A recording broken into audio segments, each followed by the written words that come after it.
नमस्कार, आप देख रहे हैं न्यूज 18 अपडेट और सीधे न्यूज रूम से मैं आपसे मुखातिब हूं सुकन्या सिंह। और सबसे पहले बात करेंगे आज की अहम खबर की।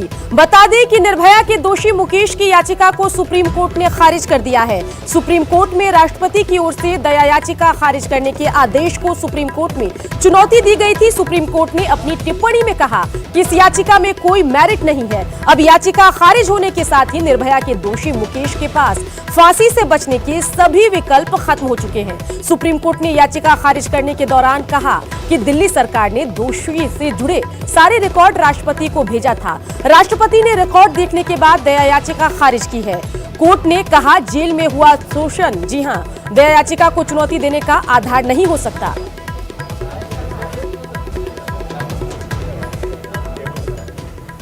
निर्भया के दोषी मुकेश की दया याचिका, जी हां, निर्भया के दोषी मुकेश की दया याचिका कोर्ट से खारिज किए जाने का निर्भया की मां ने स्वागत किया है। उन्होंने दोषी के वकील की ओर से राष्ट्रपति की ओर से दया याचिका खारिज किए जाने पर सवाल उठाने पर जमकर हमला बोला। साथ ही मुकेश के समर्थन में सुप्रीम कोर्ट में मुकदमा लड़ रही 4 वकीलों पर भी हमला बोला है। आज भी याचिका खारिज हो गई। मुकेश की तरफ से कहा गया कि समीक्षा नहीं की गई, माननीय राष्ट्रपति के उस पिटीशन को देखा ही नहीं गया। लेकिन आज सुप्रीम कोर्ट ने भी ये कह दिया कि इन तमाम दस्तावेजों को देखा गया। तो क्या लगता है आपको? ये कहीं न कहीं एक सिस्टम के साथ मजाक है। सिस्टम को में रहने वाला ही आदमी अगर कह रहा है कि इसको समीक्षा नहीं किया गया, राष्ट्रपति ने दिमाग नहीं लगाया, तो कहीं न कहीं ये सिस्टम के साथ मजाक है। राष्ट्रपति का पद का अपमान है, क्योंकि उन्होंने कोर्ट में यहाँ तक कहा कि नहीं, मर्सी खारिज करते हुए राष्ट्रपति ने ध्यान नहीं दिया, दिमाग नहीं लगाया, तो कहीं न कहीं ये राष्ट्रपति का अपमान है। जिसने कहा वो अपने आप को बहुत बड़ा लॉयर कहते हैं, अपने आप पर ही विश्वास नहीं, अपने आप ने पद को उन्होंने अपमान किया है कि एक राष्ट्रपति के मर्सी खारिज करते वक्त उन्होंने कहा कि दिमाग नहीं लगाया, तो कहीं न कहीं राष्ट्रपति का अपमान किया। एक मां न्याय के लिए लड़ रही है, वहीं दोषियों को बचाने के लिए 4 बड़ी महिला वकील ह्यूमन राइट्स का बता रही हैं और उन्हें बचाना चाहिए, उन्हें मौका देना चाहिए।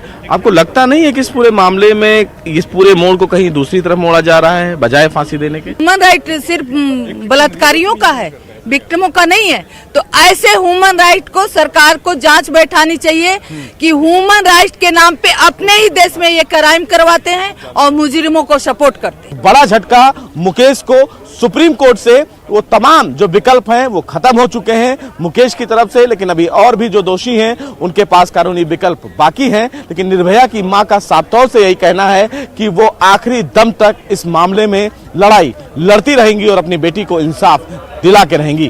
कैमरामैन गौरव सक्सेना के साथ सुशील पांडे, न्यूज 18 दिल्ली।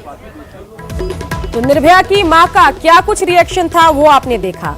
अब चलिए आपको दिखाते हैं कि आखिर आगे अब क्या होगा।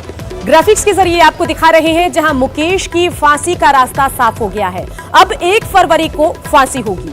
सुबह 6 बजे ही मुकेश को फांसी होगी। अन्य सभी दोषियों को भी फांसी होगी। याचिका और दया याचिका पहले ही खारिज हो चुकी है। तो दिखा रहे हैं आपको ग्राफिक्स के जरिए कि आखिर अब पूरे मामले पर क्या कुछ होगा। फिर से एक बार आपको बता दें कि मुकेश की फांसी का अब रास्ता साफ हो गया है। अब 1 फरवरी को मुकेश को फांसी दी जाएगी। सुबह 6 बजे ही मुकेश को फांसी दी जाएगी। अन्य सभी दोषियों को भी फांसी दी जाएगी। याचिका और दया याचिका पहले ही खारिज हो चुकी है। शाहीन बाग की बात कर लेते हैं, जहां शाहीन बाग धरना स्थल पर पिस्टल के साथ पहुंचे एक युवक का वीडियो तेजी से वायरल हो रहा है। वीडियो मंगलवार दोपहर का है। एक युवक पिस्टल लहराते हुए प्रदर्शन में जा घुसा। हालांकि धरने पर बैठी महिलाओं और अन्य प्रदर्शनकारियों ने उसे धक्का मारकर दूर कर दिया। विरोध के बाद युवक अपने साथियों के साथ वहां से चला गया। मामले में किसी भी पक्ष की ओर से पुलिस को कोई शिकायत नहीं की गई है।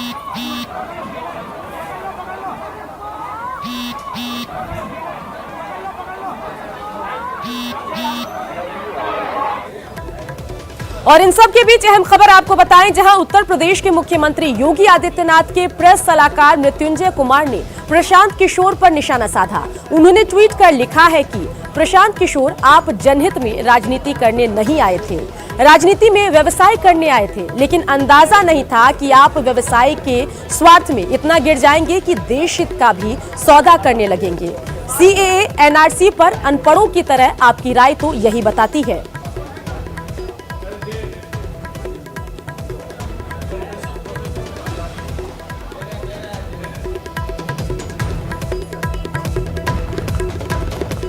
प्रशांत किशोर पर जेडीयू ने भी निशाना साधा। अजय आलोक ने प्रशांत किशोर पर निशाना साधते हुए कहा कि वे भरोसे के लायक नहीं हैं, जहां जाना चाह सकते हैं वहां जाएं।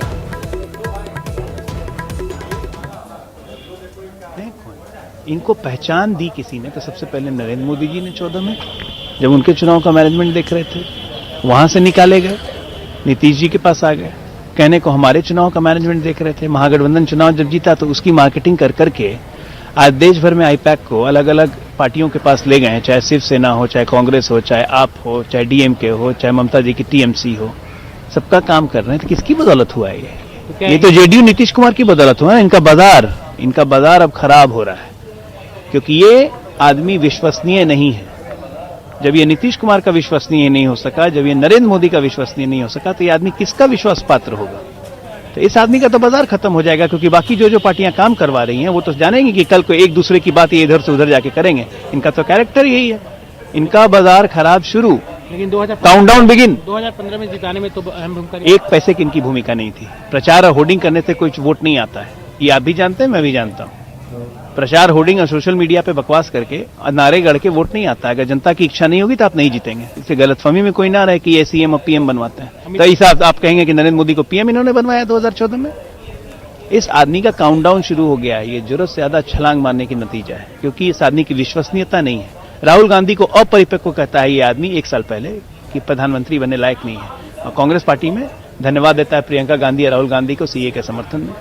आम आदमी पार्टी का काम कर रहे हैं, राहुल गांधी से बात कर रहे हैं, ममता दीदी से गोदी में बैठे हुए थे। विश्वसनीयता कहाँ है? एक दूसरे की बात सबको बता देंगे। लेकिन कौन सच कौन झूठ बोल रहा है? वो बोल रहे हैं, नीतीश जी बोल रहे हैं कि अमित शाह के कहने पर मैंने इन्हें रखा था, और वो बोल रहे हैं हमें सर्टिफिकेट ऐसे कॉर्पोरेट दलालों से नहीं चाहिए।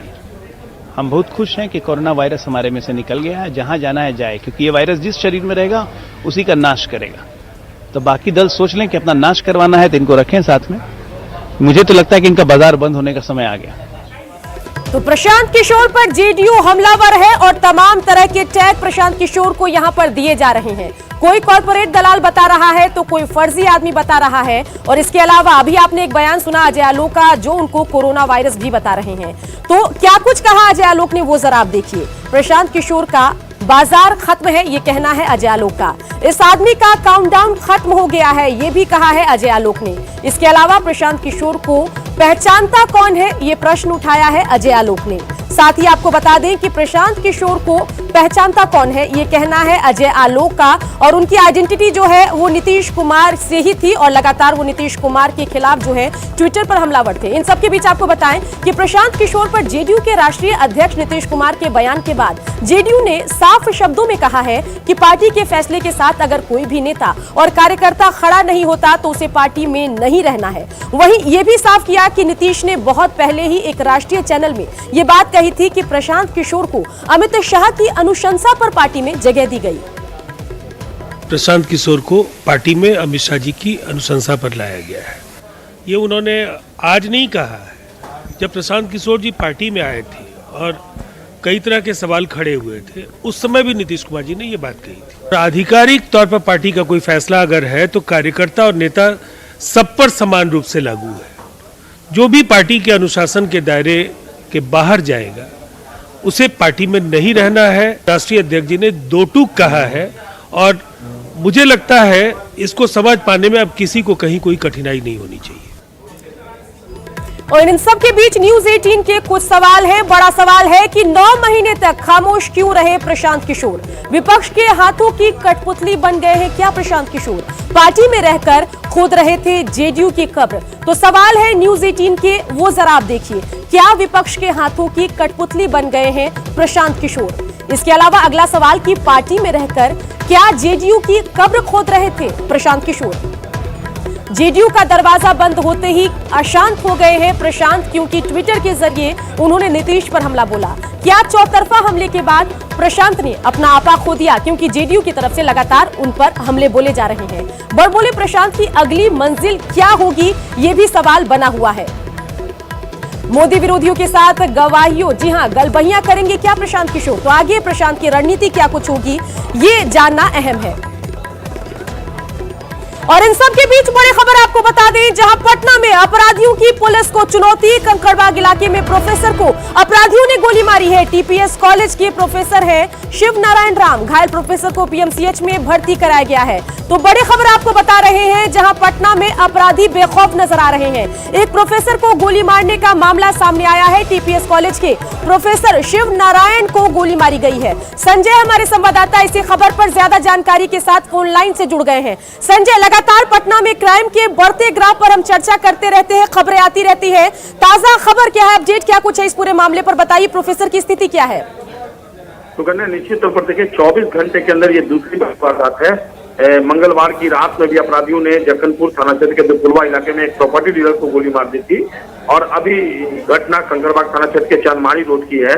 पॉलिटिकल साइंस के प्रोफेसर बताए जा रहे हैं, प्रोफेसर शिव नारायण राम इनका नाम है। और ये कंकड़बाग से चांदमारी रोड की तरफ आ रहे थे और रोड नंबर 8 के पास इन्हें अपराधियों ने गोली मार दी। इनकी हालत नाजुक बनी हुई है। कंकड़बाग थाना अध्यक्ष से मेरी बात हुई है, उनका कहना है कि हालत हालांकि नाजुक है, लेकिन फिलहाल अब पुलिस इस बात का पता नहीं लगा पाई है कि गोली क्यों मारी गई, रीजन क्या है घटना के पीछे। लेकिन वाकई में चिंता की बात है। एक प्रोफेसर है पॉलिटिकल साइंस के, वो अगर पॉक इलाका माना जाता है कंकड़बाग, वहां अगर सुरक्षित नहीं है तो ऐसे में राजधानी की विधि व्यवस्था को लेकर आप अंदाजा लगा सकते। लगातार इस तरह की घटनाएं घट रही है। लगता है कि जैसे पटना पुलिस का कोई खौफ अपराधियों के ऊपर है, अपराधी भले ही पुलिस के ऊपर लगातार हावी होते जा रहे हैं। जी शुक्रिया। बिल्कुल संजय, पूरे मामले पर नजर बना के रखिए फिलहाल। तमाम जानकारी के लिए संजय आपका शुक्रिया।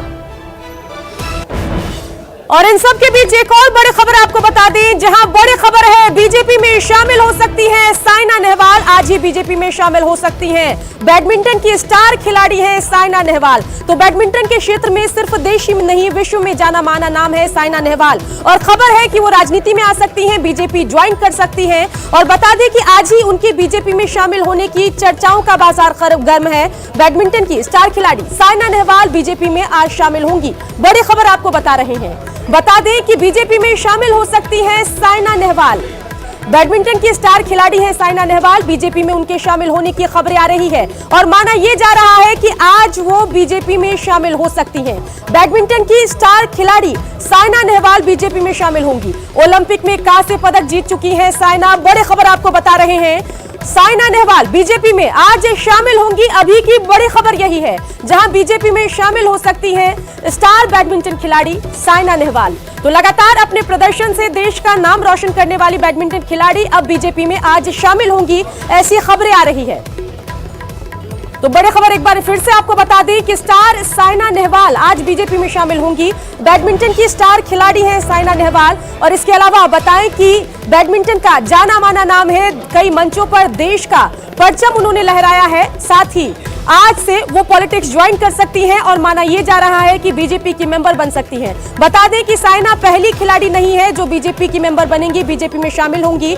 बीजेपी में इससे पहले भी कई खिलाड़ी शामिल हो चुके हैं। साथ ही आपको यह भी बताएं कि ओलंपिक में कांस्य पदक जीता था साइना नेहवाल ने। और अब बैडमिंटन के कोर्ट से निकलते हुए साइना नेहवाल पॉलिटिक्स के फ्लोर पर आएंगी, बीजेपी ज्वाइन करेंगी। और माना यह जा रहा है कि आज वो बीजेपी ज्वाइन कर सकती हैं। बड़ी खबर आपको बता रहे हैं, जहां बैडमिंटन की स्टार खिलाड़ी साइना नेहवाल आज भारतीय जनता पार्टी में शामिल होंगी।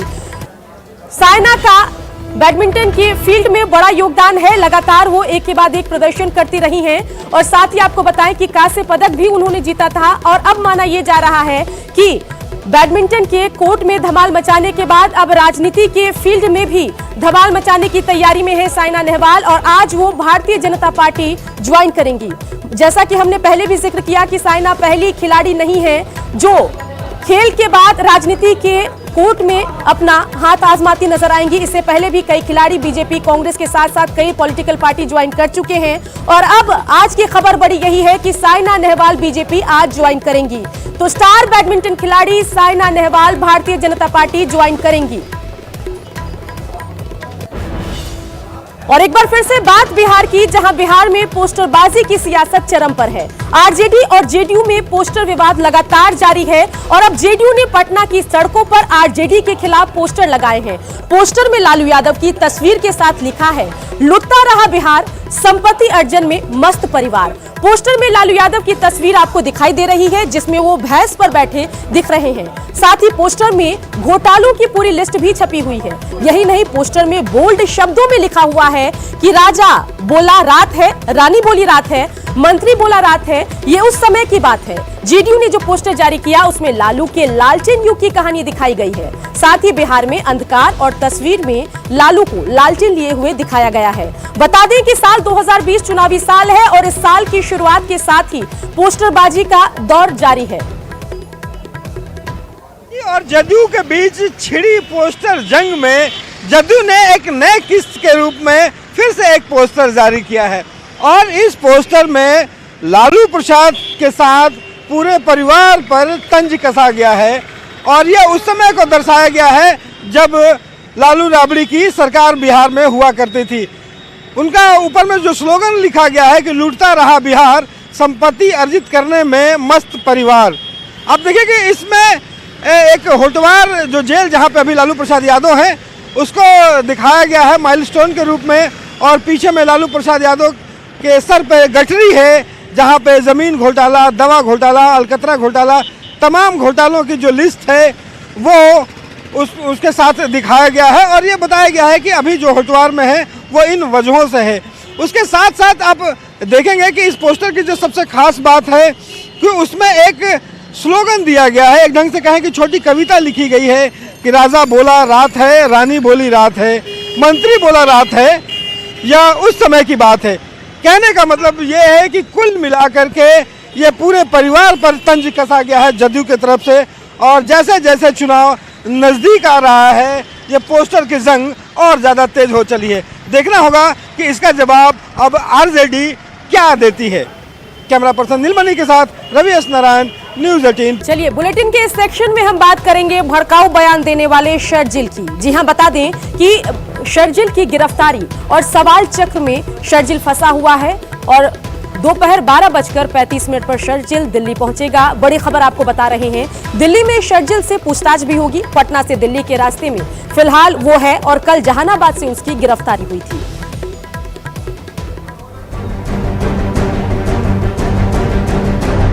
असम को काटना हमारी जिम्मेदारी है। असम और इंडिया कट के अलग हो जाए तभी ये हमारी बात सुने। जिसका वीडियो भड़काऊ है,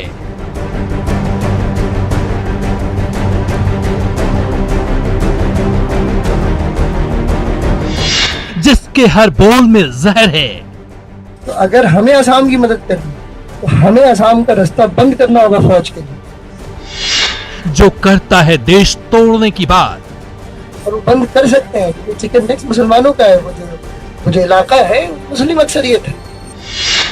जो देशद्रोह का है आरोपी,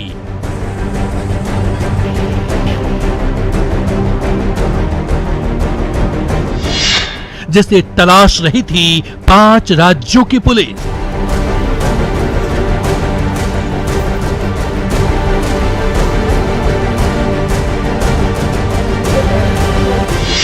वो बिहार के जहानाबाद से हुआ गिरफ्तार। इंसान को ये, चाहे वो किसी जात से बिलोंग करता हो, वो भारत का वासी है तो उसे अधिकार है आंदोलन करने का। अब सवालों की लंबी है फहरिस्त।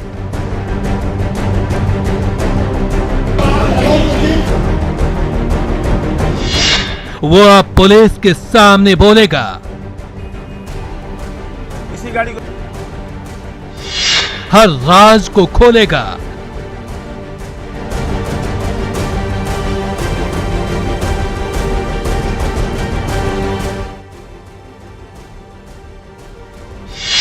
क्योंकि सवाल चक्र में फंसा शर्जिल।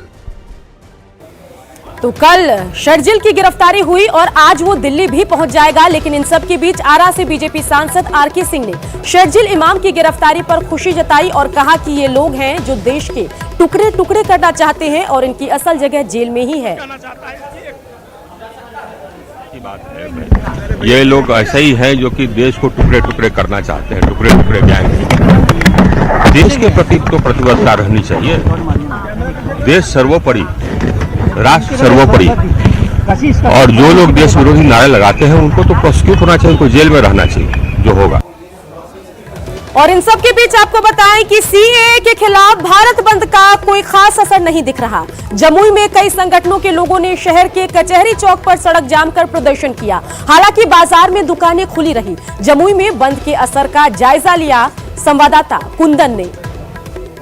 एनपीआर और एनआरसी के मुद्दे को लेकर जो वामपंथी दलों के द्वारा जो बंद का आह्वान किया गया, जो बंद बुलाया गया है भारत बंद, उसका असर जमुई में थोड़ा सा देखने को मिल रहा है। जहां पर शहर का एक कचहरी चौर है, जहां पर लोग सड़क जाम करके लोग नारेबाजी कर रहे हैं और एनआरसी को वापस लेने की बात कर रहे हैं, संविधान संशोधन कानून की वापस लेने की मांग कर रहे हैं और ये लोग प्रदर्शन करते हैं। और जहां तक भारत बंद का असर जमुई में अगर बात करें तो उसका मिला जुला असर दिख रहा है। जैसा एक बड़े बात ये अनुमान लगाया गया था कि बंद का असर व्यापक होगा, लेकिन यहाँ पर देखा जाए तो दुकानें खुली हैं, आवागमन भी चल रहा है। लेकिन जो संगठन है, जो बहुजन क्रांति मोर्चा जिसके द्वारा बंद का आह्वान किया गया था, उसके साथ कुछ जाप के लोग जो पप्पू यादव की पार्टी के कार्यकर्ता हैं वो हैं, और साथ ही कुछ लोग जो अन्य सहयोगी दल थे या संगठन है उनके लोग यहाँ पर शामिल है और वे लोग बंद को लेकर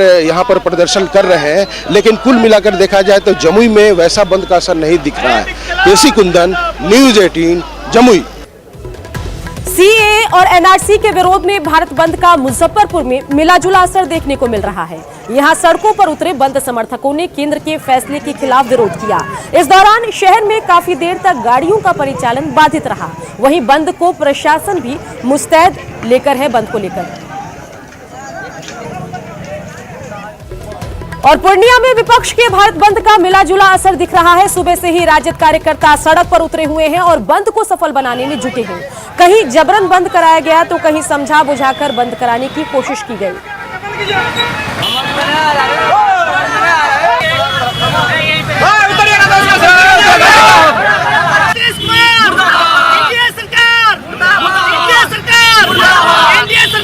और ये चाहते हैं कि एनआरपी के बहाने एनआरसी को लागू कर दिया जाए। इस चीज का हम लोग विरोध करते हैं और ऐसा हम लोग हरगिज नहीं होने देंगे, चाहे इसके लिए हम लोग को जान क्यों नहीं देना पड़ जाए।